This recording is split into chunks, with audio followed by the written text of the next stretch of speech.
Buenos días a todos.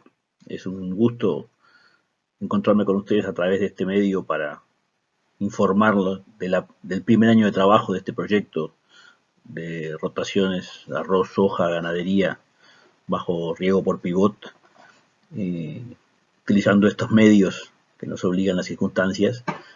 Este es un proyecto liderado por, como ustedes ya escucharon, por la empresa GND, pero en alianza con INHA, con Embrapa de Brasil, con la empresa Aramis de 33 y con la financiación de la ANI, que consideramos una herramienta bien valiosa de este tipo de alianzas de innovación que nos permiten aunar esfuerzos privados y públicos para el desarrollo de proyectos concretos, en este caso de proyectos de validación, en la cual estamos queriendo eh, levantar coeficientes técnicos reales sobre la base de esta idea de un sistema de producción de alta intensidad, una rotación arroz-soja con vernadas, con desarrollo, con pasturas y cría de terneros, recría de terneros en el invierno, eh, todo en un sistema en el que el riego está presente en todos los rubros, bajo un sistema de riego por aspersión por pivot. Por lo tanto, este es el motivo del seminario de hoy. Ustedes ya saben cuál es la alianza y GND, con el ingeniero Jorge, Juan Jorge y Antonio Jorge de apoyo, el INHA con Álvaro Roel, Embrapa, que está el doctor José Parfit, pero tenemos varios colegas más de Embrapa que nos han dado una mano muy grande, como con Giovanni Consenso, Giovanni Tiesen y Valkyria Shivitaro, la empresa Aramis con Daniel Sarabia y otro componente fundamental que son los productores, la empresa Ramiro y Martín Gijena, el establecimiento del Arroyito, cercano a Vergara, donde se instaló este proyecto. Y ahí resalto el trabajo de Martín como principal de la empresa y de su hijo Federico, que han sido los verdaderos productores de este sistema. El proyecto ha tenido apoyo explícito de la ACA y de la Gremial de Molinos en su formulación y también de la compañía Laje, con sus productos para endófitos, y también de la ZAFA tuvimos apoyo de la empresa Tafirel, que queremos reconocer.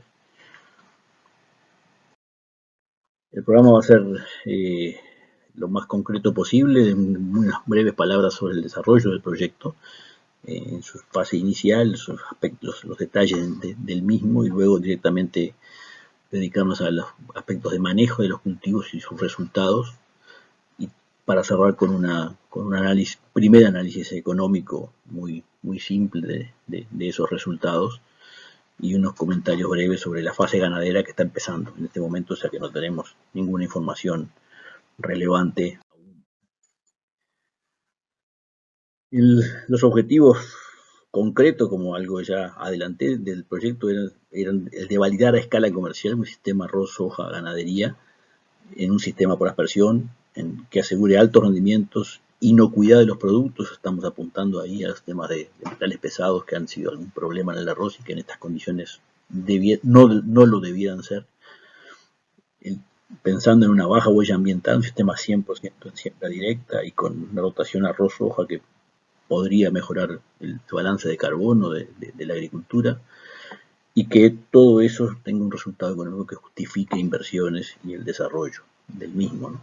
Eso lo veremos al fin del proyecto. Estamos en la etapa intermedia, como les decía. Objetivos específicos: producción de arroz de alto rendimiento en el riego por aspersión, producción de soja de alto rendimiento, producción de carne en pasturas invernales lo más eficiente posible, manejo eficiente del riego en este sistema, saber exactamente los coeficientes de uso del riego y de agua y de la calidad del riego en estas condiciones para los distintos cultivos. Algunas investigaciones asociadas que nos permitan ajustar el manejo del sistema en su conjunto, y, como les decía, el estudio económico, que hoy vamos a presentar algo parcial, pero que el interés mayor es al final tener un análisis del conjunto de la propuesta para ver su factibilidad. En los comienzos este era el plan de rotaciones, o sea, lo que hicimos es instalar con el proyecto se instaló un pivot de 20 hectáreas, en el cual la mitad va con un cultivo y la otra mitad con el otro, y se alternan al año siguiente, este proyecto de 2 años, y en la primavera del 19 se sembró arroz en una mitad y soja en el otro, sobre un ryegrass que venía de una rotación arroz-soja, soja praderas. Inmediatamente a la cosecha se hicieron siembras siembras con sembradora de siembra directa de ryegrass y leguminosas, que es donde estamos hoy. Aquí está la flecha más o menos donde está hoy el sistema. Y el año que viene, la zafra que viene, se cambian de lado los cultivos, donde había arroz va soja, donde había soja va arroz. Las estimaciones que teníamos de fechas de eventos, las ven en el cuadro a la izquierda abajo, y qué es lo que realmente logramos hacer. Con el arroz cumplimos bastante bien con la fecha que pretendíamos. Con las hojas se nos atrasó bastante porque el clima de la primavera, como saben, fue muy complejo y no fue posible hacer esa siembra temprana. Luego las cosechas se dieron bastante dentro de lo esperado, y el ryegrass se sembró más tarde, porque en los inicios pensamos en sembrarlo previo a la cosecha, tanto en la soja como en el arroz, pero finalmente resolvimos esperar la cosecha y hacer una siembra directa inmediatamente después de ella. Y eso nos llevó a un pequeño atraso, a 20 días de atraso en lo que era la posibilidad del comienzo del riego.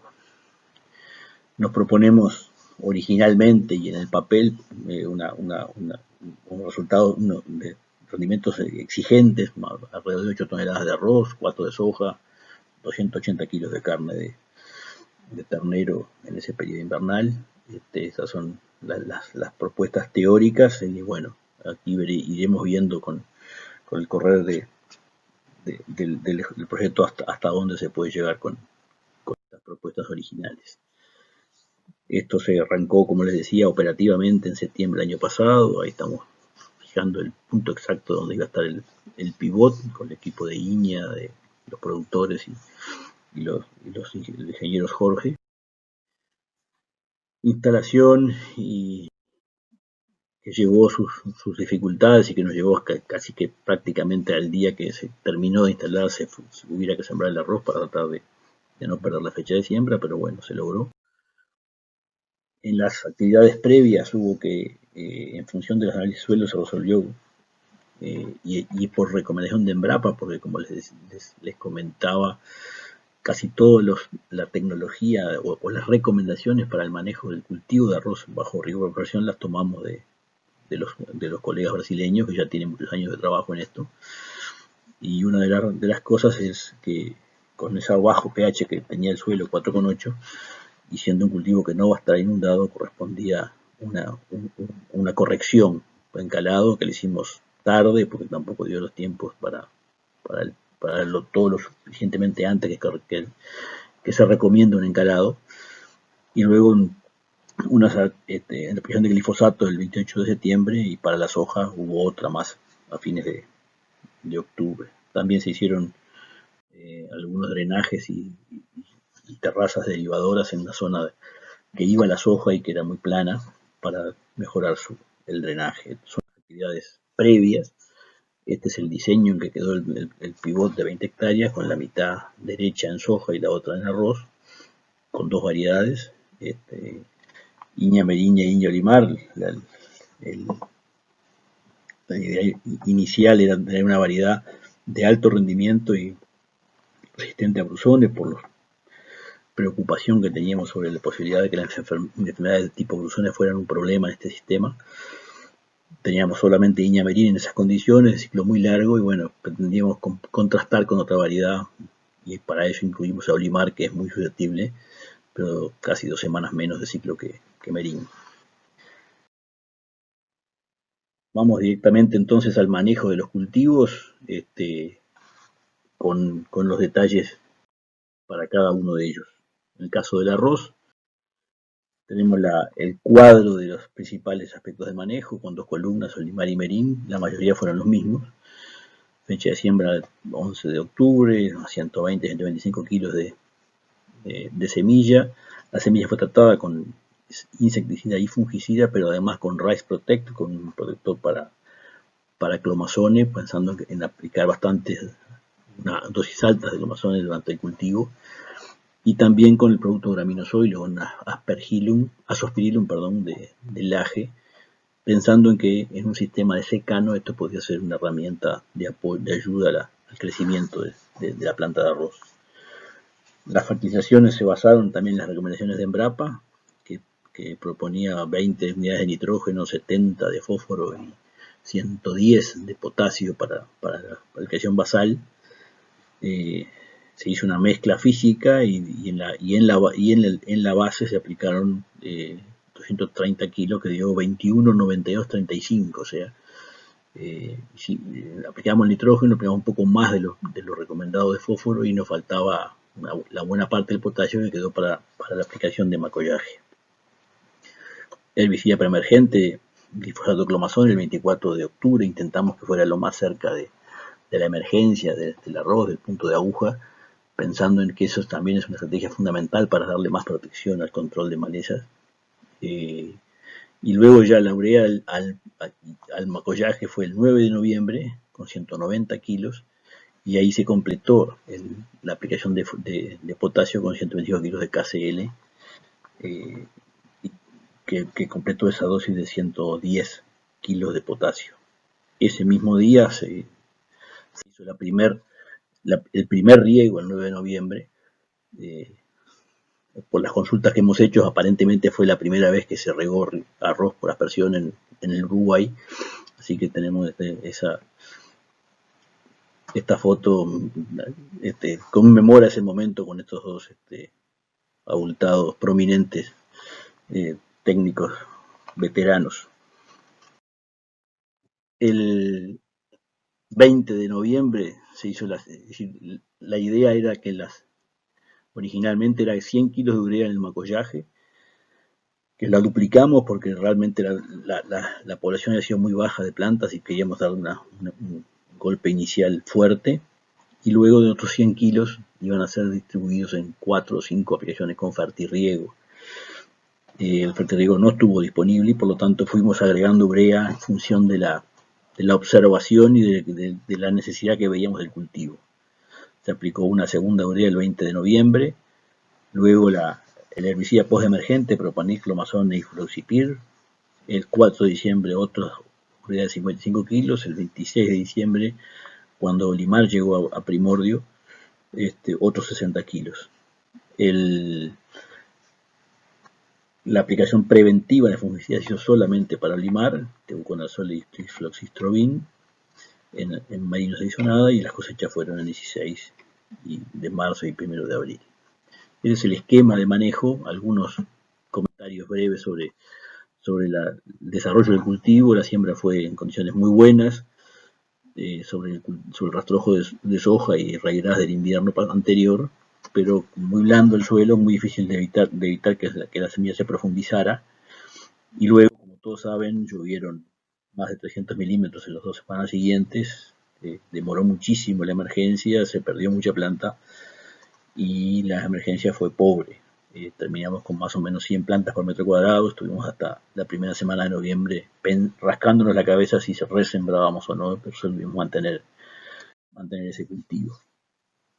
El resumen de la fertilización es ese: 21, 92, 35 a la base, 87 kilos de nitrógeno y 75 de potasio en el macollaje, luego 3 aplicaciones más de urea, completando 184 kilos de nitrógeno, 92 de fósforo y 115 de potasio. Como ven, son fertilizaciones bastante más altas que lo que estamos acostumbrados en el cultivo del arroz bajo riego-inundación, y eso es lógico, siendo que no tenemos la inundación que tanto nos ayuda en materia de liberación de nutrientes del suelo. Algunos comentarios en el tema malezas: qué es lo que teníamos: capín, digitaria, eleucine en materia de gramíneas, verdolaga, conilla, amaranthus en materia de hojas anchas. La aplicación era una de las preocupaciones que particularmente yo tenía, y realmente no hubo mayor dificultad en su control. La aplicación preemergente cerca del punto de aguja ayudó mucho, y luego un control efectivo post-emergente no hubo mayor problema. Incluso pensando en que había quedado muy baja la población, yo tenía más preocupación por eso, no hubo ningún inconveniente en hacer un buen control. En materia de enfermedades, que era otra de las preocupaciones, no hubo ningún problema, nunca vimos, nos gateamos el área de Olimar desde el principio del cultivo hasta el final, esperando que aparecieran manchas de cruzones, y nunca aparecieron, no hubo problemas, y esas enfermedades del tallo no fueron relevantes, hubo manchas en algún lado, pero con esa densidad y un sistema que no mantiene inundación no prosperaron. Pasando a los detalles de técnicos de riego, la recomendación era que debíamos aplicar el riego siempre que los tensiómetros que fueron instalados por INEA superaran los 10 kPa. Eso en la realidad significó que prácticamente todos los días que no llovía había que estar regando, porque rápidamente superaban ese nivel los tensiómetros. Yo trabajo con los tensiómetros y es claro que aquí debiéramos derivar a usar los modelos, que hay varios sistemas que permiten orientar el riego en función de los datos climáticos de suelo y del cultivo, y que facilita mucho la tarea. Ir a ver los tensiómetros, ver si están secos o no están secos, es un tema que lleva trabajo y bueno, para los aspectos comerciales no es práctico. Y también bajo la recomendación de Embrapa regamos hasta 2 días antes de la cosecha en cualquiera de las dos variedades, ¿no? Que es considerado muy importante para evitar el resecamiento y los pérdidas de calidad. ¿Qué dio? Nosotros aquí tienen los datos de lluvia, los días de lluvia, los milímetros regados y los días de riego. Desde la siembra hasta que se empezó el primer riego el 9 de noviembre, llovieron 340 milímetros. Y luego que se empezó el riego, la cosa cambió y cada día fue más seco, ¿no? Ustedes recuerdan, en noviembre ya se necesitó regar 12 días. En diciembre, pese a que hubo un agua importante, se regaron 19 días.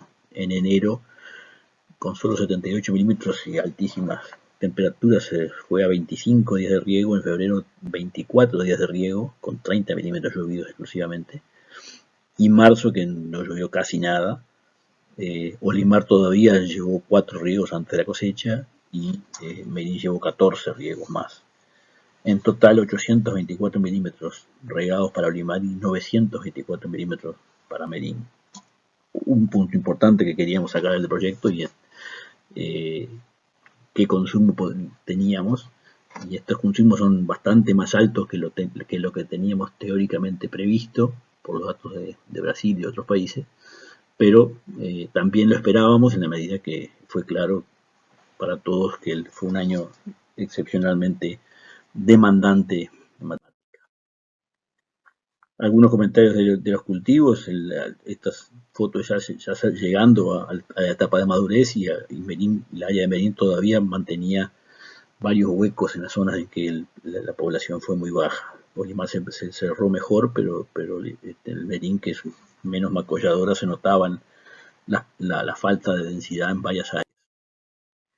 Otro aspecto es que los cultivos se desarrollan menos, tienen la altura de las plantas ya con los cultivos doblados, y asociado a nuestra mirada de los cultivos hacia mover la cabeza de un cultivo con esa altura, uno ya imagina que tiene muy baja potencial.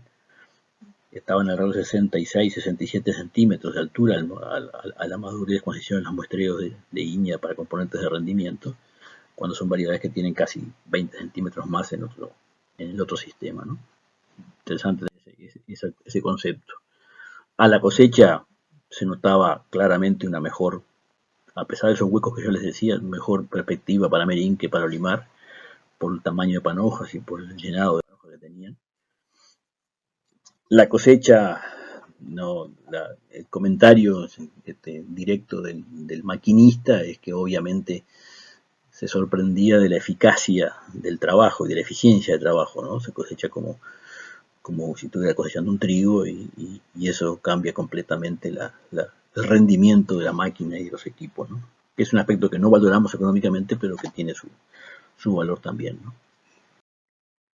Y finalmente el rendimiento, tenemos que, si vamos al rendimiento seco y limpio, fueron 7.392 kilos en el Olimar por hectárea y 8.977 en Merín. Y otro aspecto que queríamos validar, que era el aspecto de calidad, claramente fue positivo y en ambas variedades hubo un buen premio que llevó a que el sano, seco y limpio fuera de 7.550 kilos o 251 bolsas en Olimar y 9.273 kilos o 185 bolsas en Iñamerín. Ahí tienen los datos de calidad que fueron muy buenos, más de 70 de blanco, más de 62 y 62,6 en entero y un mancha y yeso muy razonables. Otro punto interesante. Y finalmente otro componente que queríamos validar es que suponíamos que los metales pesados no iban a ser un problema, y especialmente el arsénico, que tanto se ha hablado en los últimos tiempos, en un sistema no inundado, y así fue. Estas son en las dos muestras de Olimar y de Merín que enviamos al LATU, el arsénico total y el arsénico orgánico no eran no detectables o por debajo del límite de cuantificación.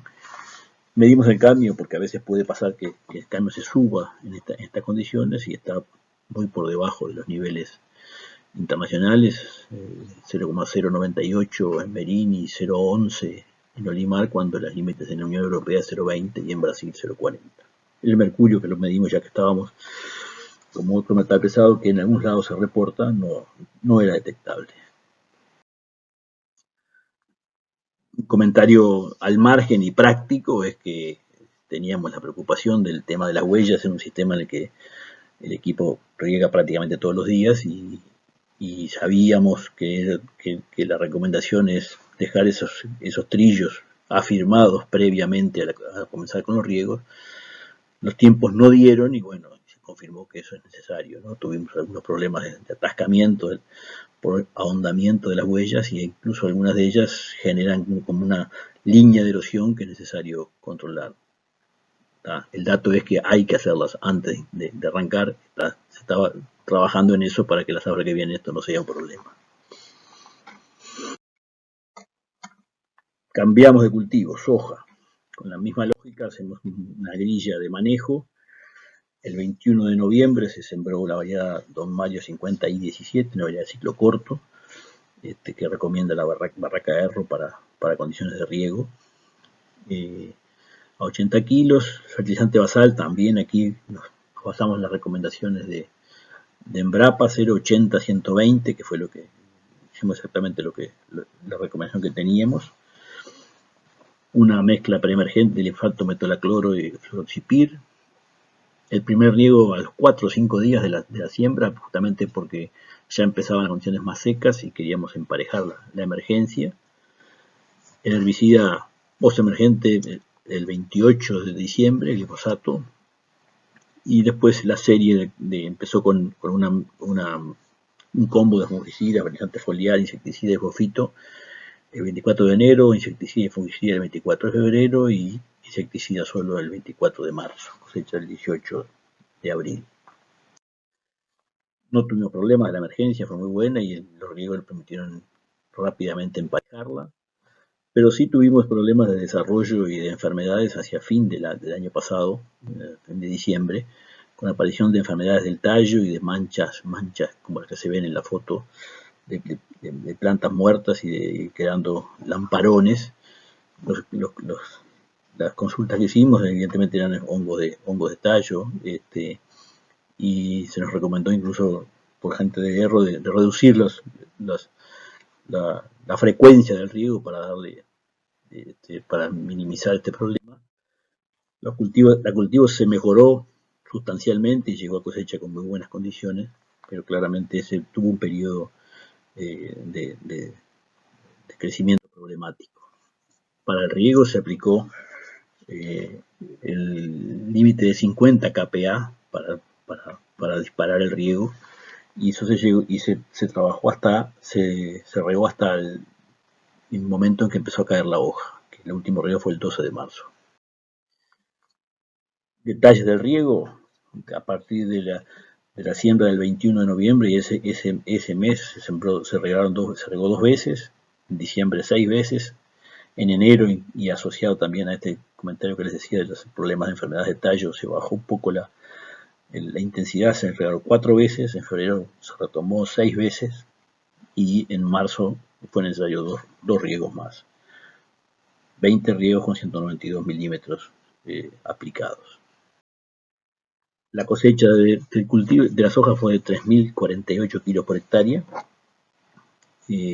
y además tuvimos un serio problema de calidad porque evidentemente se nos pasaron las chinches, a pesar de que tuvieron 3 aplicaciones, algún timing, la edición era muy pequeña y separada de las demás, y bueno, eso nos afectó la calidad y probablemente nos afectó el rendimiento también, ¿no? que claramente está por debajo de lo que teníamos la expectativa. Bien, hasta ahí tenemos datos de, de producción, y por lo tanto nos resta darle números a esa producción.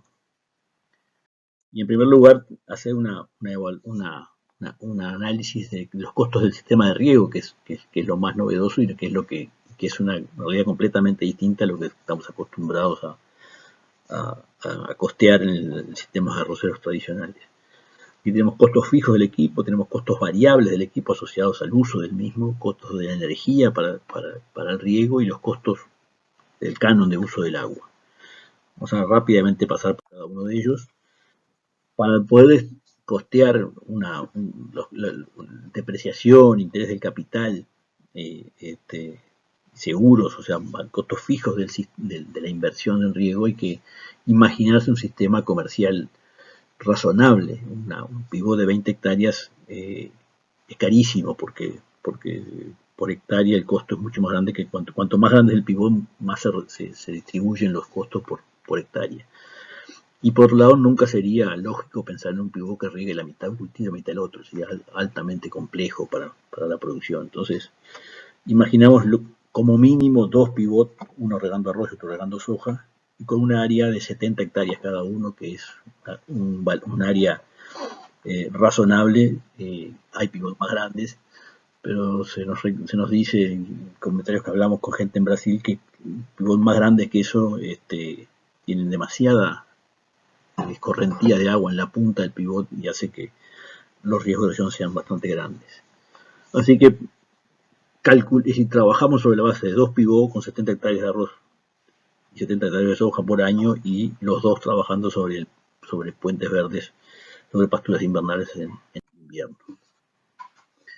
Para estimar costos fijos, los costos del pivot, usamos un artículo de un brasileño, Okawa, de 2001, que detalla la forma de llevar a cabo estos cálculos. Hicimos una depreciación clásica con 20 años de duración y 20% de valor residual, interés de capital del 6%, seguros 0,5% del valor anual, del valor nuevo. Eso da un costo fijo total de $22.680 por año. Costos de depreciación, intereses y seguros, ¿no? Interés en capital, que si lo dividimos por el área total de esas 140 hectáreas del sistema teórico, eso da unos $162 por hectárea. Esto es por año. Lo dejamos como idea para que tengan una idea del valor del peso de los costos asociados a la inversión. No lo vamos a considerar en los costos de cultivo anuales. Y esos son valores que tenemos que tomar cuando hagamos el estudio completo de factibilidad económica del sistema. Para la distribución de los costos variables por rubro, el amigo Okawa propone que hay que llevar a horas de trabajo y a relacionar en función de horas de riego los distintos rubros que puede haber, cultivos que puede haber bajo el pivot. Y acá hicimos sobre ese predio teórico una estimación de que el arroz va a requerir 700 milímetros, la soja 200 y la pastura 50 milímetros por año, llevado a riegos de 20 horas por día, da 1.400 horas de riego de arroz, 400 de soja y 200 de pastura, porque son 2 pivots. Eso da una distribución 70, 20, 10% de lo que son los costos variables, que es lo que vamos a usar para el cálculo de esos costos variables, que son reparación y mantenimiento, siguiendo al articulista, al amigo Cagua, se estima que sea el 0,5% anual sobre valor nuevo. La mano de obra, que está calculada a función de dos horas de una persona capacitada para eso, por vuelta de pivote, o sea, por 20 horas de riego, eso nos lleva a unos $1.000 y da $2.370 anuales, distribuidos por esos porcentajes de uso del sistema, da esos valores: 23,7 para arroz, 6,8 y 1,7 para pastura por hectárea por año. El costo de la energía es otro punto clave y que también está calculado sobre una tabla, porque este año no tuvimos la energía eléctrica conectada y se trabajó con un generador a gasoil, pero ahí se hizo una tabla un modelo que desarrolló GND con ICT4B, una medición de tecnologías de la información que concede Montevideo, en la cual, poniendo estos valores, el área, la potencia necesaria, la lámina cada 20 horas, el riego aplicado y cuánto de eso fue durante las horas de valle, las horas de llano, las horas de pico, nos da el costo por hectárea por año en dólares, considerando todos los costos fijos de la tarifa, los costos variables. Usamos la tarifa de medianos consumidores porque es la que nos da menos costos que la otra, que es la de Zafrales. Ahí nos da los costos que tuvo para el área de Olimar, $179, para el área de Merín, 194, y para el área de soja, unos $82, a lo cual se le aplica el 15% de descuento que está vigente, y son los valores que usamos para el resto de los cálculos: $152 para Olimar, 165 para Merín y 70 para la soja. Y finalmente, por respecto al canon de uso del agua, esto es un trabajo que hicimos con los productores, con los Gigena, partiendo de la base del canon que ellos tienen de sus represas para el agua que le dan a la empresa arrocera, que es 20 bolsas por hectárea, 12.000 metros cúbicos, puesta en el punto más alto de la chacra. En primer término hicimos una reducción del 50% al no poner el agua en el punto más alto, o sea que todo el bombeo corre por cuenta del pivote en el caso nuestro. Lo llevamos a 10 bolsas por hectárea, y de esas 10 bolsas de 12.000 metros cúbicos se prorratearon en función del consumo real que hubo de agua, que lo ven ahí más abajo: 9.240 metros cúbicos en Merín, 8.240 en Olimar y 1.920 en soja. Con ese prorrateo nos dio 7,7 bolsas de arroz para Merín, 6,9 para Olimar y 1,6 para la soja. Llevando todos estos costos del riego sin la depreciación y el interés del capital, tenemos esos valores que suman $247 para Olimar, 268 para Merín y 94 para la soja. Vamos entonces a los datos, los cálculos económicos para el arroz.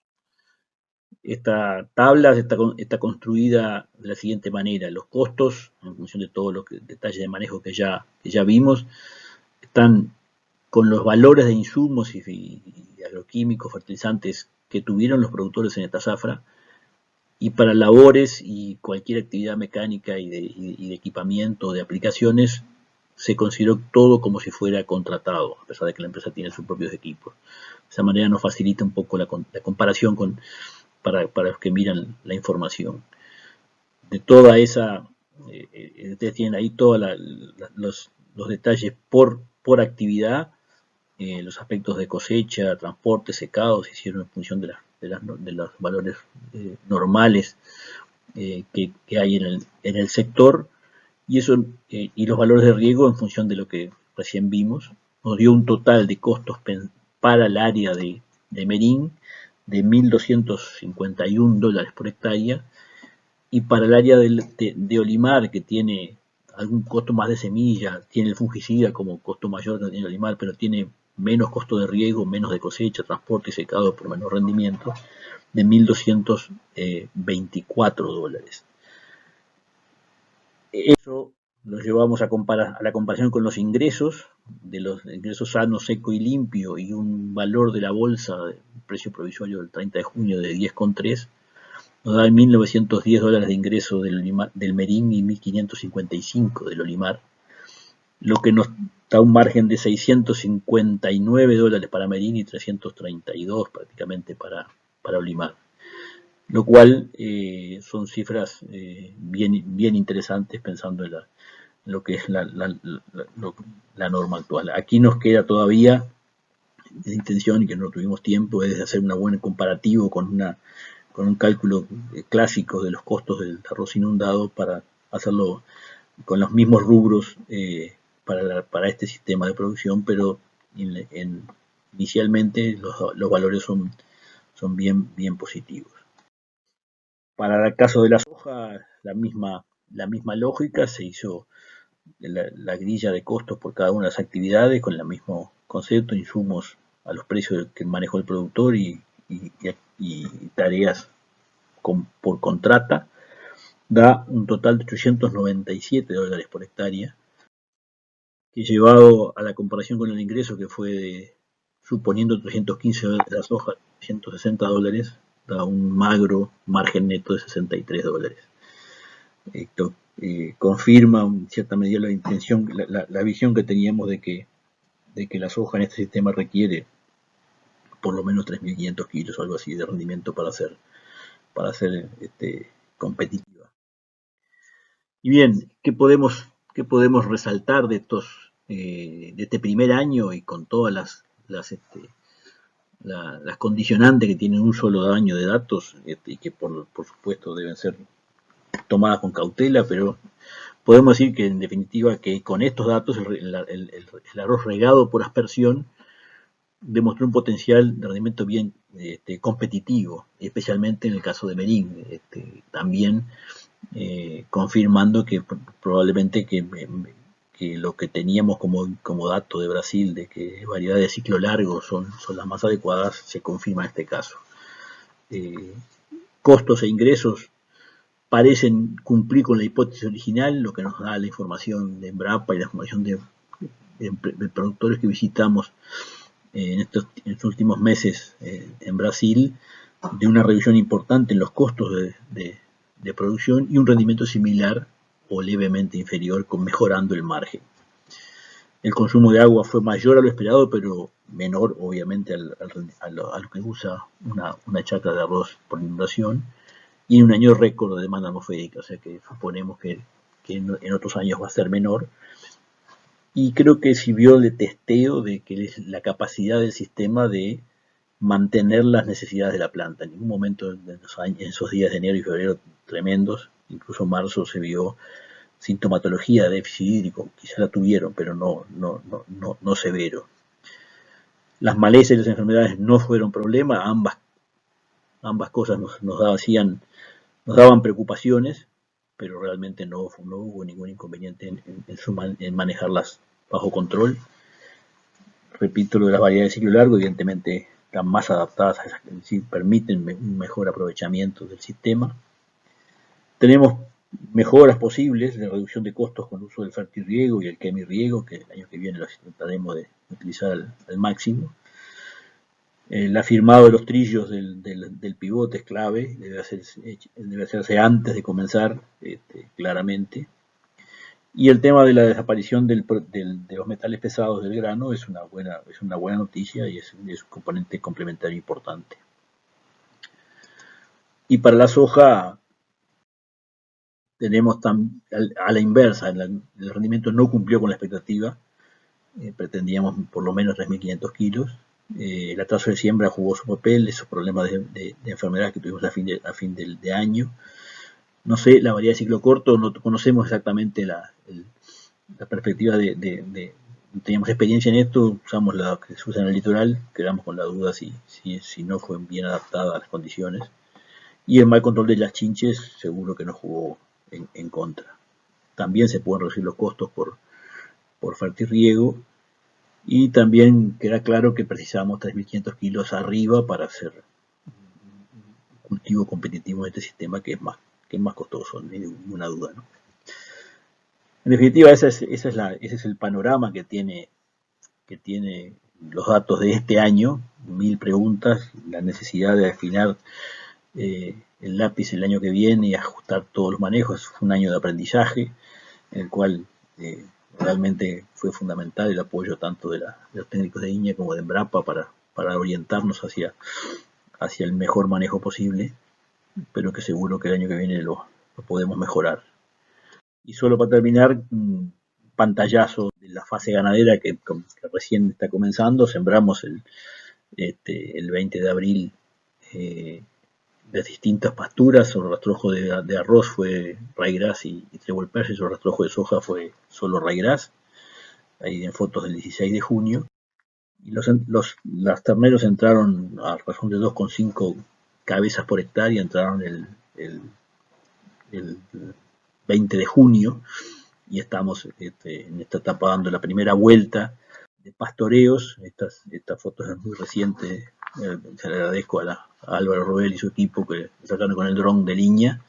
Acá tienen los 4 cuadrantes. El pastoreo comenzó en el área de rastrojo de Olimar, que es acá el cuadrante superior derecho, luego pasó al rastrojo de Merín y luego al cuadrante izquierdo del rastrojo de soja, y al momento de la foto estaban en este último cuadrante. Habíamos empezado con 46 terneros y es probable que hemos resuelto con Federico reducir la dotación porque estábamos medio pasados aparentemente. Se está pesando y permanentemente se está midiendo el crecimiento de pasturas de manera de tener los mejores indicadores posibles de esta fase ganadera.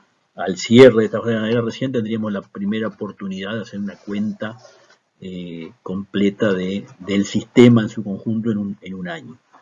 Y bueno, serán oportunidad de otras reuniones y otras conversaciones para terminar de darle forma a estos resultados. Muchas gracias y pasamos a los comentarios de los colegas compañeros de proyecto. Creo que sería primero Álvaro Robel por INEA y luego José Parfit por Embrapa y finalmente Juan Jorge y Antonio Jorge por GND.